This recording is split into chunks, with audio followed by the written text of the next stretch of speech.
Hello students, welcome to my YouTube channel Sushma Rajgupta. हम लोग कर रहे हैं Punjab University BCom third semester का बैंकिंग एंड इंश्योरेंस, जिसका हम फुल सिलेबस करेंगे। तो आज हम कर रहे हैं इसका next chapter structure of banking system. चलिए शुरू करते हैं।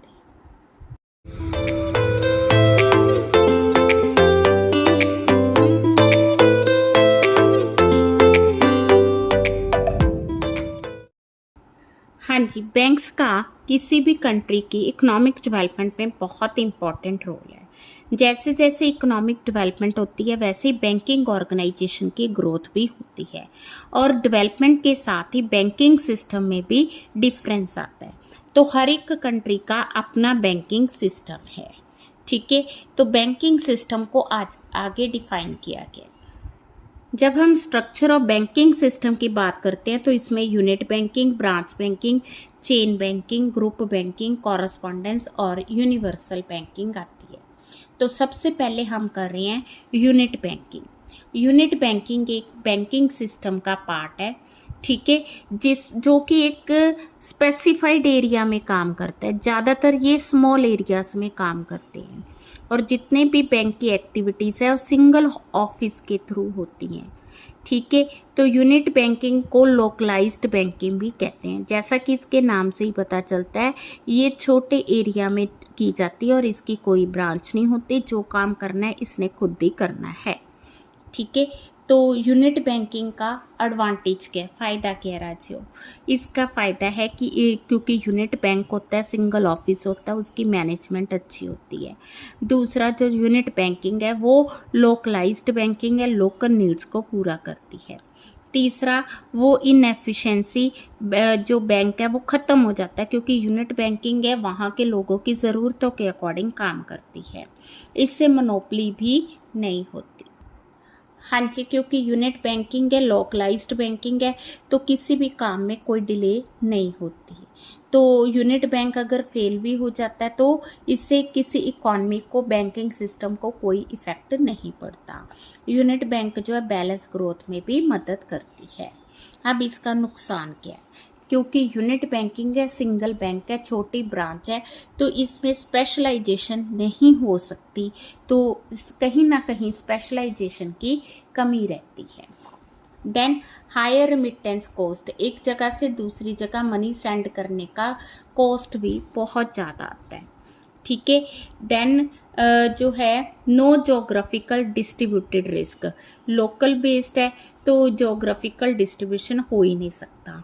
तो ज़्यादा क्योंकि स्मॉल टाउन में होने की वजह से ये प्रॉपर बैंकिंग फैसिलिटीज़ प्रोवाइड नहीं कर सकता। इसके अलावा अगर कोई इकोनॉमिक क्राइसिस आ जाए, क्योंकि ये अकेला बैंक है, स्मॉल साइज बैंक है, तो इसके लिए बड़ा मुश्किल है उन क्राइसिस को फेस करना। देन ट्रेंड स्टाफ नहीं हो सकता। अब इसी का कॉन्ट्रा है ब्रांच बैंकिंग। ब्रांच बैंकिंग वो बैंकिंग है जिसमें एक बड़े बैंक की ठीक है लार्ज नेटवर्क होता है, मीन्स उसकी आगे बहुत ब्रांचेस हैं और वो ब्रांचेस सारे कंट्री में जो है स्कैटर्ड होती हैं, ठीक है। बैंक का एक हेड ऑफिस है, जैसे SBI हो गया, आगे उसकी ब्रांच है जो कि पूरी कंट्री में फैली हुई हैं, तो वो हो गया ब्रांच बैंकिंग। ज़्यादातर जो प्रिवेलिंग है दैट इज़ ब्रांच बैंकिंग, ठीक है। तो ब्रांच बैंकिंग सिस्टम है जिसमें बैंक जो है बैंकिंग एक्टिविटीज़ दो या दो से ज़्यादा जगह पे करता है। ओवरऑल कंट्रोल हेड ऑफिस के पास होता है। ब्रांचेस जो है उस सिटी में भी हो सकती हैं, अलग सिटीज़ में भी हो सकती हैं, बट ओवरऑल जो कंट्रोल ऑफ ऑल ब्रांचेस है that is done by board of directors. इसका फ़ायदा क्या है? First one is large scale operation, क्योंकि ब्रांच बैंकिंग है, जगह जगह ब्रांचेस हैं, तो जो है लार्ज स्केल ऑपरेशंस होते हैं। Then geographical spreading of risk, जो रिस्क है क्योंकि अलग अलग जगह पे ब्रांचेस होती हैं, जैसे किसी एक स्टेट में एक जगह पे कोई प्रॉब्लम आ गई तो दूसरी जगह पे प्रॉफिट्स आ गए, तो वो एक तरह से मतलब कि रिस्क कवर हो जाता है। ब्रांच बैंकिंग में अगर हमने एक जगह से दूसरी जगह मनी ट्रांसफ़र करनी, रिमिट करनी तो बहुत ही ईजी है। इसके अलावा कैश रिजर्व्स रखे जाते हैं, ठीक है। तो bank with large number of branches, उसके लैंडिंग ऑपरेशंस भी एफिशिएंट होंगे, ठीक है। तो वो एक जगह से दूसरी जगह मनी ईजिली ट्रांसफ़र कर सकता है, ठीक है। इससे क्या होगा, जब मनी ट्रांसफ़र होगी, टाइम पे कैश मिलेगा, साउंड सिस्टम होगा, तो लोगों में कॉन्फिडेंस भी बढ़ेगा, ठीक है। इससे बैंकिंग स्टैंडर्ड भी हाई होगा। देन क्रेडिट कंट्रोल अच्छा होगा, ठीक है, ठीक है। क्योंकि जो भी आरबीआई रूल्स बनाएगा, ठीक है, सारी ब्रांचेस के जो बोर्ड ऑफ डायरेक्टर्स है उसे फॉलो करेंगे, इससे क्रेडिट कंट्रोल होगा। पब्लिक रिलेशन अच्छा होगा। इक्वालिटी इंटरेस्ट रेट, क्योंकि हेड ऑफिस ने जो डिसाइड कर लिया सारी ब्रांचेस ने उसको फॉलो करना है, तो इक्वालिटी ऑफ इंटरेस्ट रेट होगी। अगर यूनिट बैंकिंग होगी तो हर एक बैंक अपना इंटरेस्ट रेट लगाएगा, ठीक है। प्रॉपर इन्वेस्टमेंट ऑफ कैपिटल होगी। देन इसको कंट्रोल करना बहुत ईजी।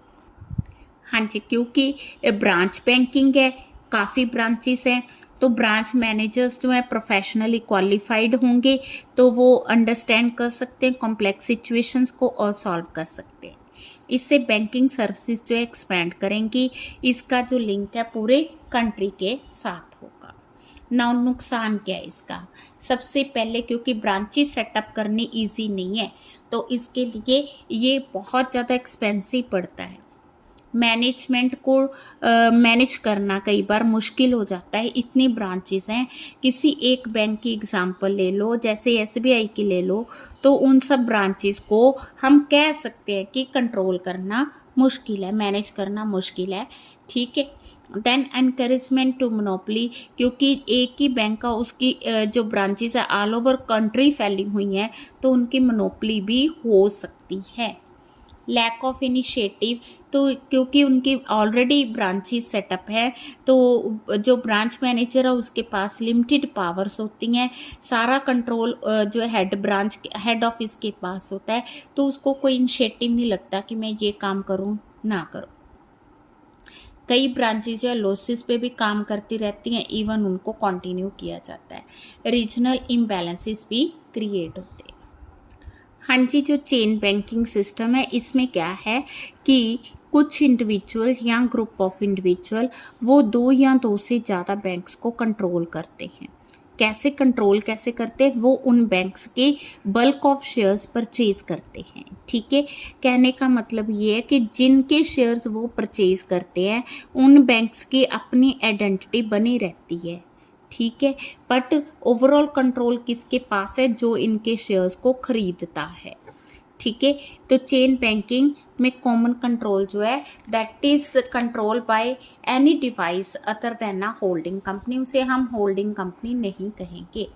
अब चेन बैंकिंग के फ़ायदे क्या है, ये ज़्यादातर लोकल नीड्स को पूरा करता है, ये लिमिटेड रिसोर्सेज को एप्रोप्रिएट यूज़ करने में मदद करता है, ये एफिशिएंट सिस्टम ऑफ मैनेजमेंट है, इसमें ज़्यादा रिस्क नहीं होता है, चीप सिस्टम है। इसका नुकसान क्या है, ठीक है, क्योंकि लिमिटेड रिस्क टेकिंग है, प्रॉफिटेबिलिटी भी कम होगी, ठीक है। ये सोशल वेलफेयर के काम नहीं करता है, ठीक है। Promote the tendency bossism in management में ये बॉजिम क्रिएट करता है। हाँ जी, अब आगे ग्रुप बैंकिंग। ग्रुप बैंकिंग वो बैंकिंग है जिसमें दो या दो से ज़्यादा बैंक्स एक होल्डिंग कंपनी के अंडर काम करते हैं, ठीक है। सेम मैनेजमेंट, होल्डिंग कंपनी उनके सारे, इसमें और इसमें डिफरेंस क्या है, उसमें कोई इंडिविजुअल कंट्रोल कर रहा है, यहाँ पे होल्डिंग कंपनी इनको कंट्रोल कर रही है, ठीक है। एक से ज़्यादा बैंक भी होल्डिंग कंपनी के अंडर हो सकते हैं, इसको पेरेंट कंपनी कहा जाता है। तो इसका फ़ायदा क्या है, एफिशिएंट मैनेजमेंट, क्योंकि एक होल्डिंग कंपनी इनको मैनेज कर रही है तो इनकी मैनेजमेंट एफिशिएंट होगी, ठीक है। इनके पास लिक्विडिटी भी एडुकेट होगी। ये इकोनॉमिक सिस्टम ऑफ बैंकिंग है, ठीक है जी। देन इसमें स्पेशलाइजेशन होगी, तो ये सारे इसके बेनिफिट्स हैं। नुकसान क्या है, रिजिड कंट्रोल, ठीक है, क्योंकि इसमें फ्लेक्सिबिलिटी नहीं है तो रिजिड रहेगी ये, मतलब कंट्रोल जो है कुछ ही हाथों में रहेगा।